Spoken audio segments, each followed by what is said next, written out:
அனைவருக்கும் வணக்கம். நம்ம நடா கணிதம் சேனல்ல முந்தைய ஆண்டுகளில் கேட்கப்பட்ட போட்டித் தேர்வு கணக்குகள் பத்தி பார்த்துருக்கோம். அந்த வரிசையில 2013ஆம் ஆண்டு டிஎன்பிஎஸ்சியால் நடத்தப்பட்ட குரூப் எக்ஸாம்ல கேட்கப்பட்ட கேள்வி. ஏபிங்கிற 2 குழாய்கள் ஒரு தொட்டியை முறையே 5, 6 மணி நேரத்தில் நிரப்புகின்றன. ஏவும் பி என்ன செய்யுது? தண்ணியை நிரப்புது. ஆனா சிங்கிற குழாய் என்ன செய்யுதுன்னா, தண்ணி என்ன செய்யுது? காலி செய்கிறது. இப்ப நிரப்புதுங்கிறது கூட்டல் குறியா இருக்கிறப்ப, காலி செய்கிறதுங்கிறது என்ன ஆயிரும்? கழித்தல் குறியாகும். தொட்டி காலியாக இருந்து 3 குழாய்களும் ஒரே நேரத்தில் திறந்து விடப்பட்டால், தொட்டி நிரம்ப ஆகும் நேரம் என்ன? இதெல்லாம் என்ன சொல்லணும்னா, தொட்டி தொட்டி குழாய்கள் சார்ந்த கணக்குகள். இது கண்டிப்பா போட்டித் தேர்வுல ஒரு கணக்கு இருக்கும். ரைட்டா? பார்ப்போமா? ஃபர்ஸ்ட் ஏவும் பியும் என்ன நேரம் எடுத்துக்குது? நேரத்த வேலையா மாத்துறப்ப எதிர்தகவு பொருத்தமுடையது. நேரமும் வேலையும். அதாவது என்னது? அப்ப குடுத்திருக்க நேரத்த வேலையா மாத்துறப்ப தலைகீழா எடுத்துக்க வேண்டியதுதான். ரைட்டா? இப்ப ஏ எவ்வளவு நேரம் எடுத்துக்குது? 5 மணி நேரம்னா அது என்னன்னு எடுத்துக்கணும்? 1/5. பிங்கிறது என்னது? 1/6. சிங்கிறது என்னது? 1/12. அவங்க குடுத்திருக்க 5 நான் என்ன செஞ்சுக்கிட்டேன்? தலைகீழா எடுத்துக்கிட்டேன். ஏன்னா எதிர்தகவு பொருத்த முடியாது. இப்ப கேள்விய மறுபடியும் படிச்சு பார்ப்போம். ஏபி இரு குழாய்கள் நிரப்புகின்றன. சிங்கிற குழாய் என்ன செய்யுது? காலி செய்கிறது. ஏபி நிரப்புகின்றன. சி என்ன செய்யுது? காலி செய்கிறது. அப்ப 2யும் கூட்டணும். இத என்ன செய்யணும்? கழிக்கணும். ரைட்டா? அவ்வளவுதான் கணக்கு.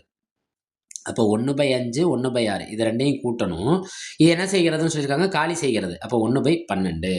அப்ப இங்க அடிமானம் பார்க்குறப்ப, நம்ம கூட்டல்லையும், கழித்தல்லையும் அடிமானம் கண்டிப்பா சமப்படுத்தியே ஆகணும். அதாவது ஒரே எண்ணா அமையணும் பகுதி. அப்ப அடிமானம் இங்க வெவ்வேற மாரி இருக்கு. அப்ப நம்ம என்ன கண்டுபிடிக்கணும்? மீசிமா கண்டுபிடிக்கணும். 5, 6, 12. ஃபர்ஸ்ட் 6ஆ பெருக்குமா? இந்த 5 அப்படி வந்துரும். 1 6 6, 2 6 12. திரும்ப 5ஆ பெருக்குமா? 1 5 5, 1 2. திரும்ப 2ஆ பெருக்குமா? 1 1 1 1.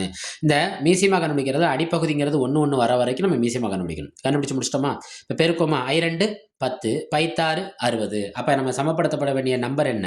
60. 60க்கு இங்க இருக்க 3 பின்னத்தையும் நம்ம என்ன செய்யணும்? சமப்படுத்தணும். 3 தகு பின்னத்தையும் நம்ம என்ன செய்யணும்? சமப்படுத்தணும். சமப்படுத்துவோமா? இங்க 5 இருக்கு, இங்க 60 இருக்கு. 5ஆம் எப்ப 60 வரும்? 5 5 50, 11 55, 12 5 60. அப்ப இந்த 5 60ஆ மாத்தணும்னா, நம்ம 12ஆல பெருக்கணும். அதே 12ஆல மேல பெருக்குங்க. 1 12 12 பிளஸ் 6 இருக்கு, இங்க 60 இருக்கு. 60 எத்தனை 6 அடங்கியது 60? பைத்தாறு 60. அந்த 10ஆல மேல பெருக்குங்க. 1 10 10.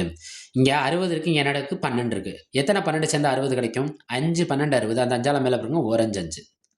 12யும் 10யும் கூட்டுங்க. 22 மைனஸ் 5/60. 22ல 5 போச்சுன்னா நமக்கு என்ன கிடைக்கும்? 17/60. இந்த கேள்வியில போய் பார்க்குறோம். கேள்வியில போய் பார்க்குறப்ப எங்கேயாவது நம்பர் இருக்கான்னு பார்க்குறோம். எங்கேயுமே நம்பர் இல்ல. இந்த 22/5ங்கிறது என்னது? 17/60. நம்ம என்ன செய்றோம்? இதோட நம்மளுக்கு என்ன கிடைச்சிருக்குன்னா, வேலை முடிஞ்சிருச்சு. நான் ஏற்கனவே நம்ம கணக்குல சொன்ன மாரி தான், வேலைய நம்ம என்னவா மாத்தணும்? டைமா மாத்தணும். வேலையும் டைமும் என்ன பொருத்த முடியாது? எதிர்தகவு பொருத்த முடியாது. அப்ப இத நம்ம டைமா மாத்துறோம். அதாவது நேரமா மாத்துறப்ப, அப்ப எதிர்தகவுனா என்ன செய்யணும்? தலைகீழ் படுத்தணும். எப்படி 5 நிமிடத்த நம்ம இங்க எப்படி 1/5ன்னு எழுதணுமோ, அதே மாரி இங்க 17/60 வேலைய என்ன எழுதணும்? 60/17 எழுதிட்டோமா? இப்ப இது மாரி அங்க விடை இருக்கான்னு பார்க்குறோம். A option, B option, C option, D ஆப்ஷன்ல இல்ல. ரைட்டா? அப்ப நம்ம இத என்ன படுத்தணும்னா, எல்லாமே கலப்பு பின்னத்துல இருக்கிறதுனால, நம்ம இதையும் கலப்பு பின்னத்துல மாத்தணும். மாத்துவோமா? இப்ப 17 தான் கீழ வரப்போது. 17 தான் கீழ வரப்போது. கண்டிப்பா யார் ஆப்ஷன்ல இல்ல? பியும் ஆப்ஷன்ல வராது. டியும் ஆப்ஷன்ல வராது. அப்ப நம்மளுக்கான ஆப்ஷன் என்ன இருக்கு? 1 ஏ, இன்னொன்னு என்ன? பி. ரைட்டா? பாருங்க. அப்ப பெருக்கி பார்ப்போமா? எத்தன 17 60. 60க்குள்ள எத்தன 17 இருக்குன்னு பாருங்க. 1 17 17, 2 17, 1 17 17, 2 17 34, 3 17, 17 கூட்டிக்க வேண்டியது நம்ம 51, 4 17 68. அப்ப இது கண்டிப்பா வராது. அப்ப 3 17ஓட நின்றும். பாருங்க 3 17 நின்றுச்சா? 51 தானே வந்திருக்கு. நம்மளுக்கு எவ்வளோ வரணும்? 60 வரணும். 60க்கு இன்னும் 51ல எத்தனை தேவைப்படுதுன்னா, 9 தேவைப்படுது. அப்ப இதுக்கான விடை என்ன? 3 9/17 நிமிடங்கள் அல்லது மணிகள். மணி நேரமாக்குது. ரைட்டா?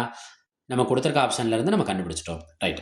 நம்ம அனடா கணிதம் சேனல லைக் பண்ணுங்க, சப்போர்ட் பண்ணுங்க, சப்ஸ்கிரைப் பண்ணுங்க. முந்தைய பிளேலிஸ்ட்ல நம்ம டிஎன்பிஎஸ்சி போட்டித் தேர்வுகளோட கணக்குகள் அனைத்தும் பதிவிடப்பட்டிருக்கு. அனைத்து விதமான டாபிக்கும் அதில கவர் ஆயிருக்கு. அதில அந்த பிளேலிஸ்ட்ட போய் பாருங்க. உங்களுக்கு ஹெல்ப்ஃபுல்லா இருக்கும். அனைவருக்கும் இனிய பொங்கல் நல்வாழ்த்துக்கள். நன்றி.